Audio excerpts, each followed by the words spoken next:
आप देख रहे हैं न्यूज आज का इंडिया 24/7 सबसे आगे सबसे तेज। 74वें गणतंत्र दिवस पर ये अनोखे विवाह अमृतकाल वर्ष में जहां मुख्य अतिथि के तौर पर मोदी सरकार के केंद्रीय मंत्री लोकेश कुमार प्रजापति उपस्थित रहे। लोकेश जी, आज प्रजापति महासंघ समिति ने एक तरफ 26 जनवरी का आयोजन किया, दूसरी तरफ बसंत पंचमी का भी उन्होंने पूजन किया, साथ ही साथ इसके साथ 10 जोड़ों को आशीर्वाद देने के लिए सामूहिक विवाह समारोह का भी उन्होंने आयोजन किया। इस पर आपको मुख्य अतिथि के तौर पर बुलाया गया है और आज आपको मौका मिला है 10 जोड़ों को आशीर्वाद देने का, तो क्या कहना चाहेंगे? ये आज नहीं, लगभग हंसराज बहुरिया जी जो राष्ट्रीय प्रजापति महासंघ के मुख्य संरक्षक हैं, वो आज ये उनका 23वां आदर्श सामूहिक विवाह का ये आयोजन कर रहे हैं। वो 23 साल से लगातार वो ये कार्यक्रम करते आ रहे हैं। आज क्योंकि आज का दिन 26 जनवरी गणतंत्र दिवस भी है, बसंत पंचमी का भी है, और क्योंकि ये 26 जनवरी होने के नाते इसलिए आज हमको 2 त्यौहार एक साथ मनाने पड़ रहे हैं, बसंत पंचमी भी और गणतंत्र दिवस भी। बाकी बसंत पंचमी के दिन ये इस कार्यक्रम को करने का काम राष्ट्रीय प्रजापति महासंघ द्वारा किया जाता है। सर, एक सवाल मेरा ये है कि अभी आपने मंच पे एक बात बोली कि जब भी कोई समारोह हो या आयोजन किया जाए तो उसमें राजनीति को जरूर लाना चाहिए और उस पर बात करनी चाहिए, क्या वजह है इसकी? नहीं, मैं जिस कौम से मैं पैदा हुआ हूँ, अब क्या करते थे कि प्रजापति समाज में राजनीतिक जो चेष्टा होनी चाहिए थी, जो राजनीतिक कि जो चिंतन होना चाहिए तो वो कम थे, और इसीलिए 76 साल आज़ादी के बाद भी क्योंकि हम लोगों को उलझा के रखा गया। क्या कहते थे, ये तो ईमानदार है। मैं कहता हूँ जब ये प्रजापति सबसे ज़्यादा ईमानदार ये लोग हैं तो इन्हें खजाने का मालिक बना दो ना। भाई, खजाने का मालिक किसको बनाया जाता है? जो ईमानदार हो। लेकिन सर, कहीं ना कहीं जहाँ पर एक तरफ हम विवाहिक समारोह की बातचीत कर रहे हैं, जहाँ 10 जोड़े बैठे हैं, उन्हें आशीर्वाद देने की बात कर रहे हैं, उस मंच पे जहाँ नाचना गाना होना चाहिए, उत्सव मनाना चाहिए, वहाँ हम राजनीति की बात कर रहे हैं, तो कहीं ना कहीं ये दोनों चीज़ें अलग अलग होती हैं। इसको आप किस तरीके से मतलब लोगों को प्रकाश डालिए थोड़ा सा, कि लोगों को ये चीज़ समझाइए कि राजनीति और समारोह आपस में किस तरह से जुड़ सकते हैं। देखो, परम पूज्य बाबा साहब डॉक्टर अम्बेडकर ने एक बात कहा था कि राजनीति वो चाबी है जिससे हर प्रकार के ताले खुलते हैं, और प्रजापति सामाजिक, शैक्षिक, आर्थिक स्थिति से पिछड़ा हुआ है, और इनको इन स्थिति से उभारने के लिए राजनीति में आना बहुत ज़रूरी है। क्योंकि जब तक वो जहाँ भाग्य लिखा जाता है, पार्लियामेंट में नहीं बैठेगा, जहाँ तक विधानसभा में नहीं बैठेगा उसका नुमाइंदा, तो वो कैसे अपने वर्ग के लोगों की बात कर सकता है। इसलिए राजनीति भी सर्वोपरि है, क्योंकि परम पूज्य बाबा साहब डॉक्टर अम्बेडकर ने कहा है, मैंने बताया ना कि उन्होंने लिखा है कि राजनीति वो चाबी है जिससे हर प्रकार के ताले खुलते हैं। जिन्होंने उनके उस मूल मंत्र को समझा, तो आप लोग देख रहे हो कि वो आज कहाँ है। बिल्कुल सर, एक सवाल मेरा आपसे ये है कि कहीं ना कहीं आप प्रजापति समाज से भी जुड़े हैं, पिछड़े वर्ग के लिए भी आप सोच रहे हैं, और कहीं ना कहीं केंद्र में भी बैठे हैं, तो केंद्र में बैठकर आप प्रजापति समाज के लिए किस तरह से कार्य कर रहे हैं? नहीं, प्रजापति समाज से मैं जुड़ा नहीं हूँ, मैं प्रजापति समाज का हूँ। प्रजापति समाज में मैंने जन्म लिया है, और मैं केंद्र में बैठ करके मैंने अभी बताया कि प्रजापति समाज से जुड़ी हुई नहीं, ज़्यादातर जब मैं राष्ट्रीय पिछड़ा वर्ग आयोग में था तो पिछड़े वर्ग से संबंधित जो भी समस्याएं थी, चाहे उसमें प्रजापति थे, पाल थे, सैनी थे, कश्यप थे, जो भी थे, उन सब के लिए राष्ट्रीय पिछड़ा वर्ग आयोग ने काम किया है। और भारत सरकार को भी, अन्य प्रदेशों की सरकार को भी हमने जो बन पाया वो लिख करके उनको आदेश निर्देशित करने का काम भी किया है। आखिरी सवाल है सर मेरा, जैसा कि 26 जनवरी है, बसंत पंचमी है, साथ ही साथ 10 जोड़ों का आज नवजीवन शुरू होने जा रहा है, तो ऐसे में आप जनता को और उस 10 जोड़ों के लिए क्या कहना चाहेंगे? नहीं, 10 जोड़ों के लिए मैंने मन से भी कहा है कि उनकी एक जीवन की एक नई पारी की शुरुआत है, और जैसा आशीर्वाद उनको मिला है उस आशीर्वाद को वो विघटन के रूप में ना ले जाएं, उसको आजीवन जब तक वो जीवित हैं तब तक इस बंधन में बंधते हुए ही उनको अपना पूर्ण जीवन जो है जीना चाहिए। दूसरा, मैं हंसराज बहुरिया जी को आपके माध्यम से धन्यवाद देना चाहता हूँ कि उन्होंने एक ऐसा कुरीतियों को दूर करने के लिए एक ऐसा प्रयास किया था 23 साल पहले, और मैं मानता हूँ कि जब 23 साल पहले उन्होंने ऐसे कार्यक्रम को शुरुआत किया होगा तो बहुत लोग उनको हंसे भी होंगे कि ये क्या कर रहे हैं। और आज ये 10 घर जिनको दहेज से बचाने का काम किया, आप लोग देख रहे हैं, दोनों 10 के 10 जोड़े, दोनों बच्चे भी दोनों खुश हैं। उनके चेहरे पे कहीं ऐसा तो नहीं लग रहा कि हम सामूहिक विवाह में शादी कर रहे हैं। उनको ऐसा लग रहा कि ये पूरी बारात है, और ये बारात एक गांव की नहीं है, एक कस्बे, एक मोहल्ले की नहीं है, ये पूरे हिंदुस्तान की बारात आज उनके इस कार्यक्रम में शामिल हैं। बहुत बहुत धन्यवाद सर आपका। सुरेंद्र जी, आप जिस तरह से प्रजापति महासंघ के राष्ट्रीय अध्यक्ष हैं, पहला सवाल मेरा आपसे ये है कि जिस तरह से आज आपने विवाह समारोह का आयोजन किया है, मेरा ये पूछना है आपसे कि किस तरह से आप ऐसे परिवारों से संपर्क करते हैं? देखिए, राष्ट्रीय प्रजापति महासंघ जो संगठन है वो शहर से लेकर के ग्रामीण के हर गांव और हर घर तक, जो हमारे आदरणीय हंसराज भौरिया जी, हमारे शिवनाथ जी, जो संगठन के हमारे बड़े रहे हैं, हमने उनसे ये सीखा है कि अगर संगठन और सेवा में बहुत बड़ा डिफरेंस है, जो सामाजिकता है वो हर उस गरीब और पात्र लोगों तक संगठन काम करता है। तो हमको हर चीज़ की संगठन के माध्यम से हमें जानकारी है कि हमारे कितने लोग पात्र हैं, कितने लोग पिछड़े हैं, कितने लोग अगड़े हैं। हम उनकी सबकी संगठन के माध्यम से जानकारी रखते हैं। सुरेंद्र जी, एक सवाल ये है कि ये जो आप समारोह जो विवाह करवाते हैं आप, सामूहिक विवाह, इसमें सिर्फ प्रजापति समाज के ही मतलब लोग शामिल हो सकते हैं या किसी अन्य जाति का इंसान भी इसमें अपना विवाह का कार्यक्रम करा सकता है? बेटी या बेटा, प्रजापति समाज के साथ साथ पूरे देश को हम समाज मानते हैं। जाति इस संगठन ने, राष्ट्रीय प्रजापति महासंघ ने प्रजापति समाज से उठ करके हमेशा जो पात्र हैं, जो चाहते हैं, उनकी इसमें सामूहिक शादियों में हम जो भी हमसे कहता है और इसमें इच्छा जाहिर करता है, हमारी कार्यशैली को अच्छा मानता है, दहेज रूपी दानव को छोड़ना चाहता है, हम उनका जाति से उठकर सभी का इस सामूहिक शादियों में शादी करने का कार्य करते हैं। बहुत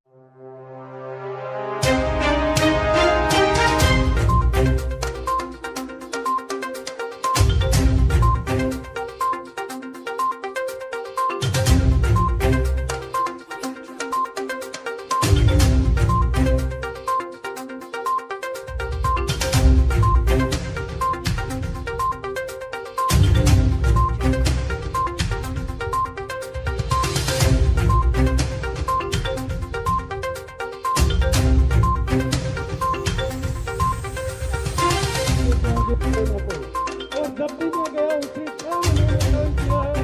जितने भी 2-4-5 साल के अंदर अपने काम किया है, महासंघ ने सबके सरकारियों प्रजापति के माध्यम से किए गए हैं।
कृपया मंच में आएंगे are Gopal ji.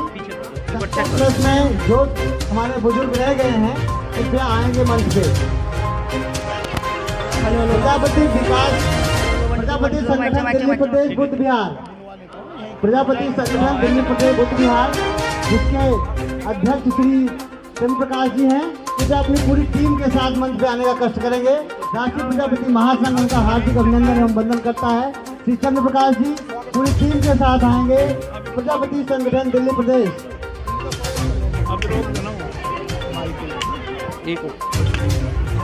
रामाजोड़ ji mic थोड़ी देर को माइक बंद 2 मिनट को माइक बंद केवल 2 मिनट। सर थोड़ा पीछे हो जाओ, उनका बैनर भी आ जाए। बाबू जी को भेज दो जरा। जय भगवान जी आप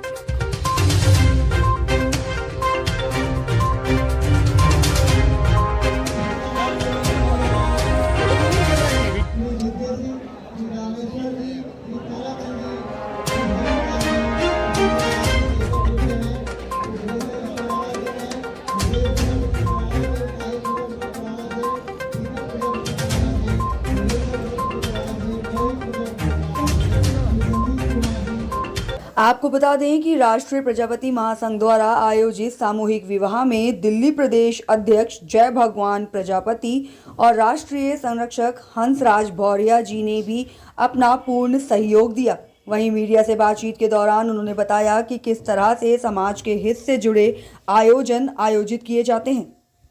मैं हंसराज भौरिया, हम 23 साल से सामूहिक शादियां करते आ रहे हैं। उस वक्त हमने शुरू की थी, समाज बहुत गरीब था और कर्जे से बचाने के लिए लोग बाग कर्ज ना करें, सामूहिक शादियों में शादी करते अपने बच्चों को कर्जे से बचा के उसके बाद जो है अपने बच्चों को पढ़ा लिखा के और आने वाले पीढ़ी को कम से कम वो जो ना पढ़ा लिखा के वो ठीक ठाक अपने परिवार को सुधार सकते हैं। इसलिए हमने शुरू की थी।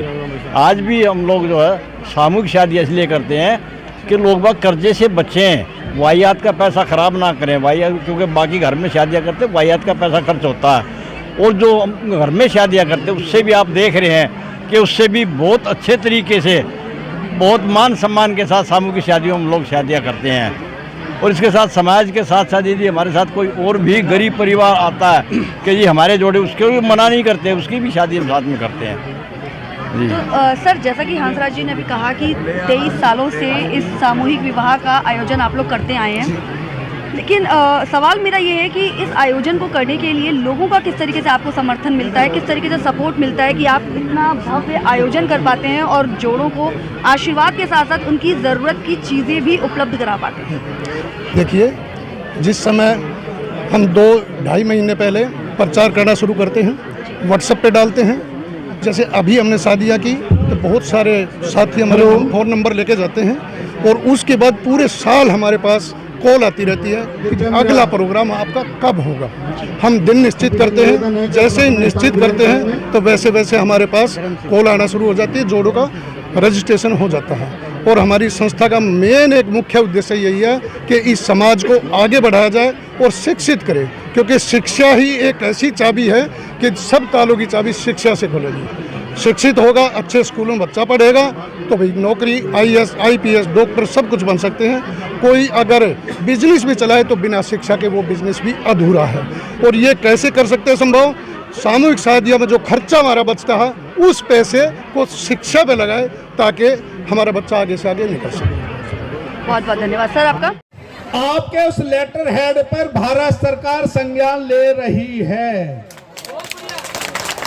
और आपको किसी भी प्रदेश का व्यक्ति है, आप ये डिमांड भारत सरकार से चालू कर दो अपने संगठन के माध्यम से। और सुरेंद्र जी, जंतर मंतर पर एक धरना लगा दो कि इन 17 जाति उपजातियों को अनुसूचित जाति में शामिल किया जाए। ठीक है, ये विचार चल रहा है। अगर आप कमजोर हो गए ना इस अपने आंदोलन में मांग में तो नहीं मिलेगा। देखो बुजुर्ग कहते हैं ना, बिना रोए तो माँ भी दूध नहीं पिलाती ना, है ना। तो इसलिए देखो आपको करना पड़ेगा, ये कर दो। अब लोहा गर्म है, लोहा गर्म है। वो फिल्म थे ना शोले में कि लोहा गर्म है, हथौड़ा मार दो। अब ये आपके पास 4, ये बिल्कुल क्लियर सी बात है। तो इसके लिए पुनः एक कमेटी बना करके और उसकी तैयारी करें। हम इंतजार करेंगे आप दोनों के आह्वान का। और धन्यवाद करेंगे आदरणीय डॉक्टर लोकेश कुमार प्रजापति जी का, आभार भी व्यक्त करेंगे कि जब भी आपको ये परिवार याद करता है आप कंधे से कंधा मिला करके उसका साथ और सम्मान देने का काम करते हैं। परमात्मा आपको हमेशा जो हम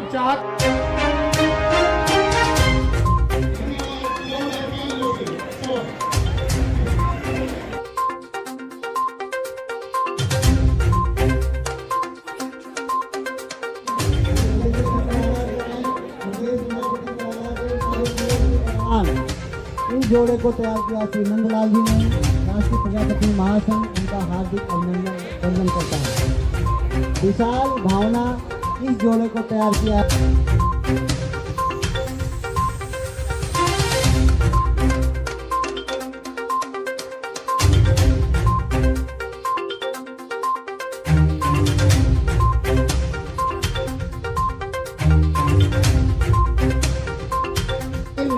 समय के अभाव होने की वजह से मैं आप सबका धन्यवाद करना चाहता हूँ।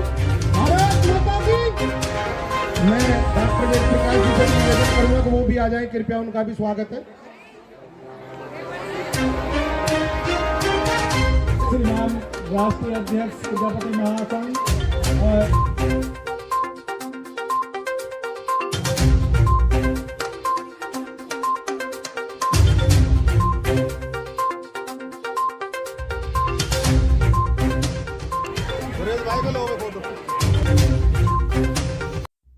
इस तरह की और भी जानकारियां हम आपको इसी तरह अपने चैनल पर दिखाते रहेंगे। तब तक बने रहिए हमारे साथ और देखते रहिए न्यूज़ आज का इंडिया।